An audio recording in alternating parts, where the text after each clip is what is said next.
Kama ulikuwa kwenye kiwango cha chini, kuna upinzani wake. Unapoenda kiwango cha juu, kuna upinzani wake. Na ndivyo maisha yanavyokwenda. Bwana Yesu asifiwe. Haleluya. Sasa wakati tunapokuwa tunazungumzia mambo ya vita vya kiroho, tunazungumzia utendaji wa shetani na mipango yake kupitia mawakala, mapepo, nguvu za giza na utawala katika anga. Na hata kama upendi kupingwa, lakini utapingwa kwa sababu uko upande kinyume na adui.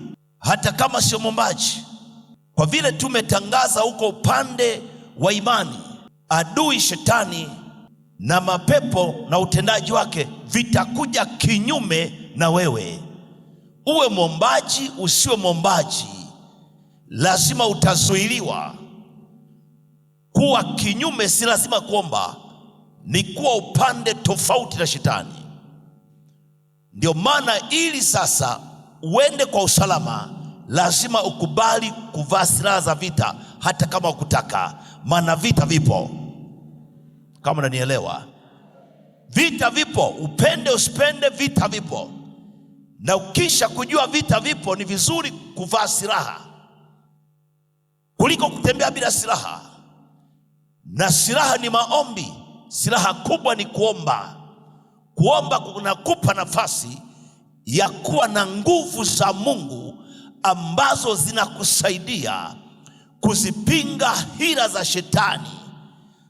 Maombi ndiyo njia pekee ya kuvikabili vita visivyoonekana vya kiroho ambavyo macho hayaoni. Maombi yanakupeleka kushindana kabisa kwenye uwanja wa kupambana. Wakati shetani anapokuwa anajipanga, maombi yatapangua. Maombi yatahamisha ile mipango ambayo shetani anaipanga sirini. Unaweza usijue, lakini ukianza kuomba, Roho wa Mungu atakuchukua na kuanza kufanya vita visivyoonekana kwa njia ya kiroho. Maana maombi ni njia ya kushindana kiroho. Kumbuka, hatuna silaha za mwili, lakini silaha zetu ambazo ni maombi hutupa ushindi saa ambayo tunahitaji Mungu atushindie. Kunyamaza, kukaa kimya, kutokuomba hakutakusaidia uwe salama. Afadhali kuinuka na kuomba ili Mungu alete nguvu zake katikati ya udhaifu wako. Maombi yako dhaifu ni bora kuliko kutokuomba kabisa. Maombi yako yasiyo na imani ni bora kabisa kuliko kutokuomba. Kuomba bila imani kubwa kutafanya imani ya Mungu itokee ndani yako kushinda ambayo ungeshindwa. Kunyamaza kuomba ni kumpa kabisa nafasi shetani ili ateke mateka upande wako. Lakini kuomba hata kama kwa muda mchache kutampa nafasi Mungu kutimiza shauri yake. Maana nasema ombeni mtapewa, tafuteni mtaona. Ukiomba haijalishi muda mwingi, Mungu atashuka na kukutetea, maana umeomba. Iko ahadi ya kuomba. Kuomba muda mrefu ni muhimu sana, lakini kama hujaweza muda mrefu, basi omba, maana kuomba iko ahadi ya kupokea. Vita vipo, na kama uamini, basi shetani atafurahi sana. Mambo mengine yahitaji nguvu za Mungu. Kuna mipaka ambayo huwezi kuiendea, ilishakuwa ipo miaka na miaka, vizazi na vizazi. Wewe umezaliwa kwenye hiyo mipaka, umezaliwa kwenye hiyo mipaka, umezaliwa kwenye hizo ngome, umezaliwa kwenye ukoo wenu wakiwa wamepingwa miaka mingi, wakiwa wamezuiliwa miaka mingi. Kama kuna mtu ananielewa, Mungu amsaidie. Kama kuna mtu ananielewa, Mungu amsaidie. Watu wanachukulia urahisi tu unaposema hivi baraka za Mungu, kupokea vitu vya kimungu. Wanafikiri ni rahisi tu ni kuamini na kukaa kanisani alafu anapokea. Mbona ingekuwa rahisi? Kuna mengi unayataka ungeyapokea. Kuingia kwenye ushirika na Kristo ni nafasi nzuri ya kwanza kutoka kwenye mipaka ambayo iliwekwa zamani kwenye ukoo wenu, iliwekwa zamani kwenye jamii yenu. Tunapambana kwenye koo zetu, kwenye jamii zetu, hatimaye kwenye anga tunalokaa. Iko mipaka, ziko ngome ambazo zimejengwa kabla hujazaliwa, ziliwashinda mababu zako. Walioanzisha jina lako hilo walishindwa, walijitahidi wakaishia tu mahali ambapo hawakupenda. Ile mipaka, zile nguvu ziliwalimiti pale. Waliishia kijijini huko huko, waliishia anga fulani, waliishia kula na kunywa, hawakumiliki wala hawakutajirika. Waliishia mahali, walitamani kuwa na ndoa nzuri, lakini mwisho wakaishia kuwa na ndoa za kuolewa na kuachika. Hawajawahi kudumu ndoa. Waliishia kuoa na kukimbiwa na wake zao. Hawajawahi kudumu na wake zao. Wanaoa huyu, anaondoka huyu, wanaolewa na huyu, anamwacha. Ni maisha hayo. Kila wakishika pesa wanaishia magonjwa. Ukoo wenu kila wakati magonjwa fulani ndio yanayoongoza. Walikufa kwa presha, hawakufa kwa umri wa utulivu. Walikufa kwa kisukari, na kama walizeka wakiwa na magonjwa hayo. Waliishi kwa mateso, hakuna aliyeishi kwa amani. Waliishi kwa dawa, waliishi kwa matibabu. Wako hivyo, na ndio ngome ambayo umezaliwa wewe, na ndio ukoo uliozaliwa wewe. Halafu umetangaza Yesu ni Mwokozi. Haitakuja kirahisi kama vile kupewa zawadi. Umepewa zawadi ya wokovu, lakini kushindana ili kupata mafanikio ni vita. Wokovu ni zawadi, kupokea mafanikio ni vita. Mungu hatakupa maisha bure. Mungu atakupa wokovu bure. Kuna mtu ananielewa hapo? Kuna mtu ananisikiliza? Mungu atakupa wokovu bure, lakini bure hiyo ni bure kwako. Kwa Mungu sio bure, amegharamikia. Mungu anakupa bure, lakini amegharamikia. Ni kama mtu ambaye alishakuwa amefanya biashara tangu kijana, amepata mali, anapowapa watoto wake ni zawadi, lakini yeye sio zawadi, ametoa jasho. Yeye amepambana, yeye ameshindana. Mungu ameshindana, ndio maana anatupa wokovu bure. Kristo amekufa, kama unanielewa. Kristo ametoa gharama, hajakwepa gharama.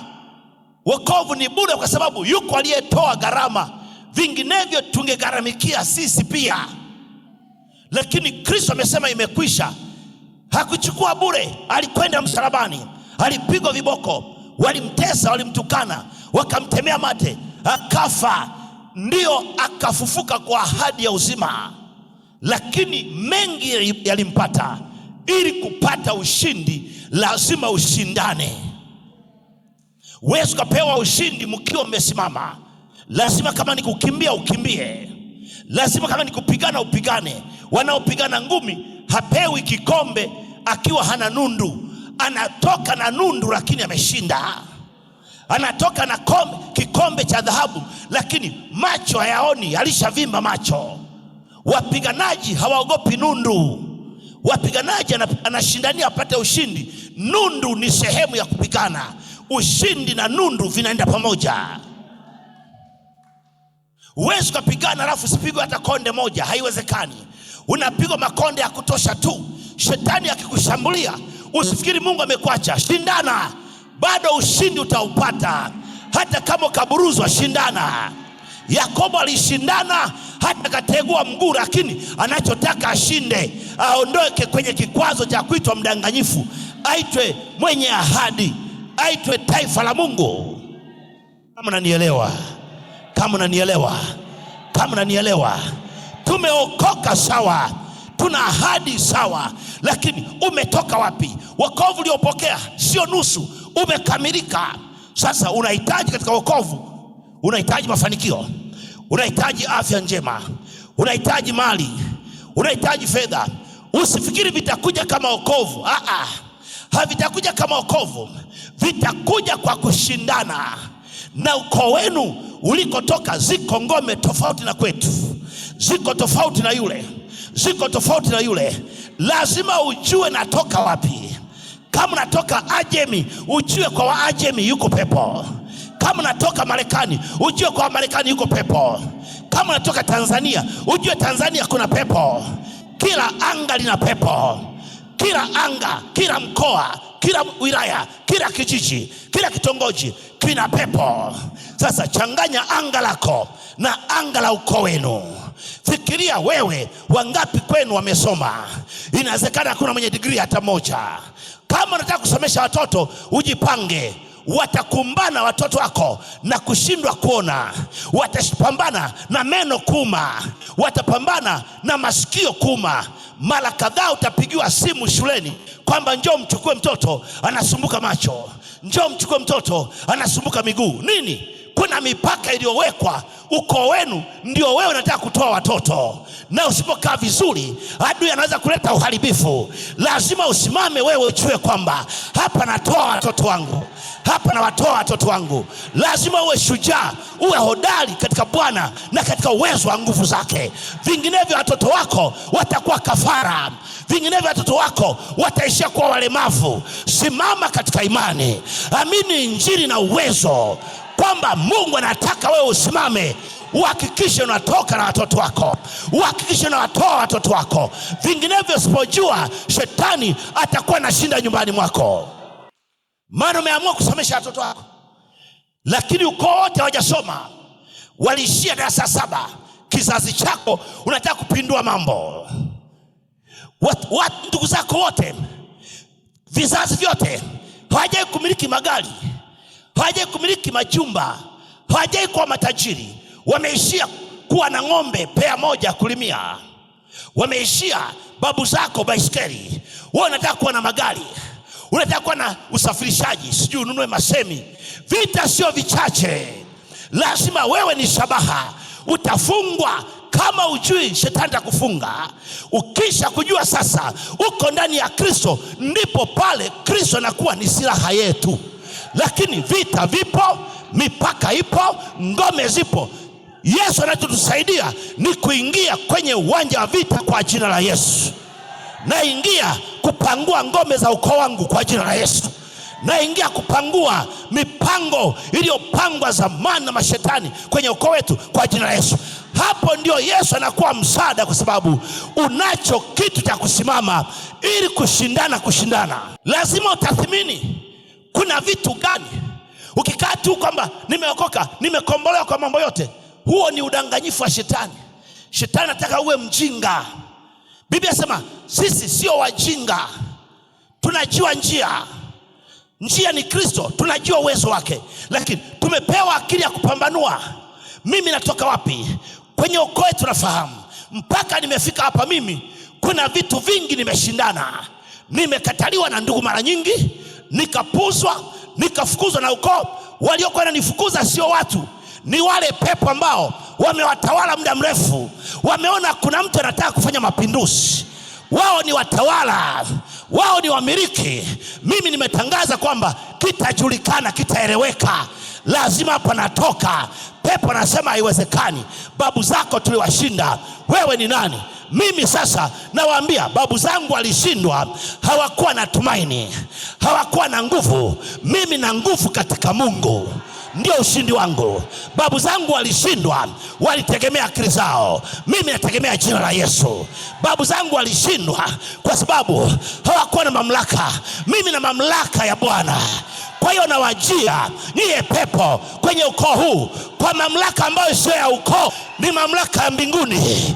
Ndio mamlaka hiyo ambayo inanisaidia kuangusha laana za ukoo, kuangusha mipango ya ukoo, kuangusha mambo ya ukoo. Hiyo ni mamlaka ambayo sio ya ukoo. Sasa nimekwenda kwenye viwango vingine.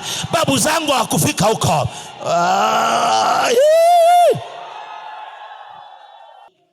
Ndio uwezo wetu. Yale yaliyowashinda ndugu zetu, yaliyowashinda mababu, tunayaweza sisi katika yeye atutiaye nguvu. Tunayaweza mambo yote. Walipingwa sawa, walizuiliwa sawa, walikataliwa sawa, waliumwa magonjwa fulani sawa, waliumwa kisukari sawa, lakini mimi na nguvu za Bwana nitaishi bila magonjwa hayo, maana Kristo ameachukua masikitiko yetu. Huo ndio ujasiri na ndio kupokea. Huwezi kupokea bila hayo, huwezi kupokea bila kuomba. Kama naongea peke yangu, sijui wazee naongea na ninyi. Wazee naongea na ninyi, ni kama hapa mnanivunja moyo hapa. Naongea na ninyi, lazima tukubaliane. Hiki kinachoongea lazima tukubaliane kwamba Bwana yuko pamoja nasi. Sio lazima usimame, lakini onyesha kwamba kuna jambo linatokea. Maana wazee ni sehemu ya imani ya mahubiri ya mchungaji ili kanisa lifunguke. Wazee ni washika mikono, walioinua mikono ya Musa hata akashinda Joshua. Huo ni wakati wa kushinda kwako. Huo ni wakati wa kutembea kwako. Yaliyokuzuia lazima yaondoke, lakini chukua hatua. Usipochukua hatua, utaanzisha jambo, litapigwa. Utataka kusomesha watoto, watapigwa. Utataka kuinua watoto, watazuiliwa. Lakini uwe hodari katika Bwana na katika uwezo wa nguvu zake. Ujue kabisa lazima ngome hizi za familia yetu ninazishinda. Vinginevyo bila nguvu kuna mambo hutayafikia. Danieli alifikia kuwa kiongozi kwenye nchi ya wageni. Aliamua kusimama na Mungu kwa nguvu zote. Alivunja mipaka ya wageni, alivunja mipaka ya Babeli huko. Lazima sasa mipaka Makambako ivunjike kwako. Lazima mipaka ya ukoo wako ivunjike. Sio kwako tu, na watoto wako lazima wape urithi. Urithi wa watoto wako sio pesa. Watoto wako wanatoka kwenye ukoo wako ambao umezuiliwa, na wao wako humo. Lazima usiwape pesa tu, hakikisha unawafanyia njia. Hakikisha unatafuta njia, unamwomba Mungu na kuangusha kila kitu, ili watoto wako baada yako waishi kwa ushindi kwenye ukoo huo. Tunashindana vitu vyetu si wenyewe, sio Mungu na sio shetani. Tunashindana na vitu ambavyo vimekaa kwa wazazi wetu, waliviamini, sio kama walivikataa. Anayevikataa ni wewe. Waliamini matambiko, ukuwepo. Waliamini mila, ukuweko. Mila za Kibena, mila za Kihehe. Hawakukataa chochote ambacho mtu amekikataa hakidumu kwake. Walijua ni hali ya kawaida. Aliyeshtuka ni wewe. Kwa sababu nini? Umepewa akili kujua. Lakini wao waliishi na kisukari. Walikuwa na amani tu. Waliishi na pressure. Walikuwa na amani tu. Waliishi na umaskini. Walikuwa na amani tu. Watoto wa kuolewa walikuwa na amani. Watoto wa kusoma walikuwa tu wanachunga mbuzi, walikuwa na amani. Wewe ndio umesema hapana, hiki kiwango sicho, kiko kiwango zaidi ya hapo. Sasa ujipange, usifanye mchezo. Acha kufanya ajizi, usifanye mchezo. Wewe umetangaza jambo ambalo wenzako wameona ni halali, wewe ndio uko kinyume. Mapepo yote tangu kipoanza kizazi chenu yatakuja kwako. Lakini hatushindwi. Hora bashaka, hatuogopi. Tuna ujasiri mkuu kwa sababu yuko aliyeshinda. Sisi tunakwenda tu kwa jina la Bwana majeshi, kama Daudi anasema, mimi nakujia kwa wivu wa Bwana wa majeshi. Umeatukana jeshi lile, mimi nakupiga. Ukisha kugundua, simama vizuri na Mungu, wala usifanye mchezo. Usiwe mzembe kwenye ibada, usiwe mzembe kwenye maombi, usiwe mzembe kwenye zaka. Kama unasema nateka mateka, unataka kutoka kwenye ukoo wenu ili uwe mtu mkubwa, alafu hautoi fungu la 10 kwa uaminifu, umechemsha, kwa sababu utalitumikia agano la wazazi wako. Unapotoa zaka unavunja agano. Unatukua agano la Mungu litende kazi kwenye ukoo wenu. Unapotoa fungu la 10 unatimiza agano jipya. Agano la wazazi la kupeleka huko kwa waganga unaliondoa. Wewe unajenga madhabahu ambayo Mungu atasimama mwenyewe. Ndio maana madhabahu ina nguvu. Madhabahu ni kile unachokifanya madhabahu, ni sadaka zako, maombi yako, ni utoaji, ni uvumba, fedha zako. Sasa kama ni mchoyo, kama ni mbishi, kama unashindana na wachungaji, sadaka nyingi wanatusumbua, tegemea kuwa mtumwa wa agano la wazazi wako. Hutakwepa. Walikuwa maskini, utakuwa maskini. Huna pa kupita. Pita kwenye njia aliyoianzisha Yesu, inayopita kwenye pazia. Yesu amepasua pazia. Pazia ni pamoja na pazia la babu zako. Mababu zako walikuwa na pazia. Ukiamini Injili, ukiamini utumishi, ukiamini utoaji, unapita mahali palipozuiliwa, pazia kwako limepasuka. Lakini kama ni mbishi, unasema wachungaji, unatukana sadaka, unakwenda na kugonga kwenye pazia pale pale, umezuiliwa. Mara ngapi tumemwambia pokea, mjapokea? Mmeshindwa kugundua sehemu ya kupita. Mara ngapi tumesema ufunguliwe lakini hujafunguliwa? Kuna vitu vinakuzuia. Tamko ni la Mungu, lakini anapokea mtu ambaye ana makando kando, ana maswali. Usiwe na maswali na Mungu. Wazazi wako walikuwa na maswali na Mungu, mababu zetu walikuwa na maswali na Mungu, ndio maana hakumtumikia. Walisikia yupo, lakini walielekeza macho kwenye mawe, kwenye miti, kwenye mabwawa, kwenye milima. Walikataa kuwepo kwa Mungu. Fahamu zao zilitiwa ganzi. Lakini sisi tumefunguliwa fahamu zetu. Ukisha kufunguliwa, yatende yaliyo ya Mungu. Tusigane vitu vya ajabu ajabu. Mweza kasema mimi stoi. Vita ni vikubwa, huwezi kutoboa. Utatoboa kwa sadaka gani? Wazazi wako walitoa sadaka za watu, waliuana, walirogana. Yuko aliyekuwa bosi katikati yao, alikuwa anaua ndugu zake. Utapinduaje madhabahu ya damu za watu? Maana uko wenu watu wamejaa damu, wanakufa, wanauana. Wewe utaletaje uzima? Lazima mlete Kristo na kazi zake. Na kazi za Kristo ni maombi, sadaka, mikesha, utu wema, upole, moyo uliojiachia, unyenyekevu. Ndipo taangusha ubishi wa vizazi vilivyopita. Maana yake wewe una mbegu isiyoharibika. Makanisani watu tunasumbuana tu. Lazima ukubali kwamba na vita vyako sio vya kwangu, kwamba na mapambano yako sio ya kwangu, ya kwangu sio ya kwako. Hivi tuko hapa, usiige. Unamwiga mtu ni Mhehe, wewe ni Mnyakyusa. Wanyakyusa na pambano lao. Yesu ni yule yule, lakini pambano la Wanyakyusa na Wabena tofauti. Kama mnanielewa sijui. Usipojua haya, utaishia kwa mtu wa kawaida. Mbinguni unakwenda. Yaani mbingu ipo kwako tangu ulipokiri Yesu. Lakini maisha unadanganya. Maisha ni kupambana ili kupenya. Ndio maana watu wanataka lakini hawapokei. Kwa sababu pia wamejigawa gawa. Wana vitu vingi. Watamani kuwa hivi lakini wanavutwa. Kinachokuvuta sio wewe, ni asili ile ile. Ni asili ile ile ya ukoo wenu. Ni nguvu ile ile, ili uwe vuguvugu, ili uwe wa kawaida.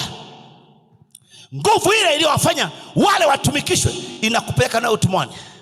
Hivi huamini kwamba kuna watu ambao walikuwa si watumwa, lakini wakazaliwa utumwani Misri? Wao hawakwenda, lakini walijikuta wako kule kwa kuzaliwa.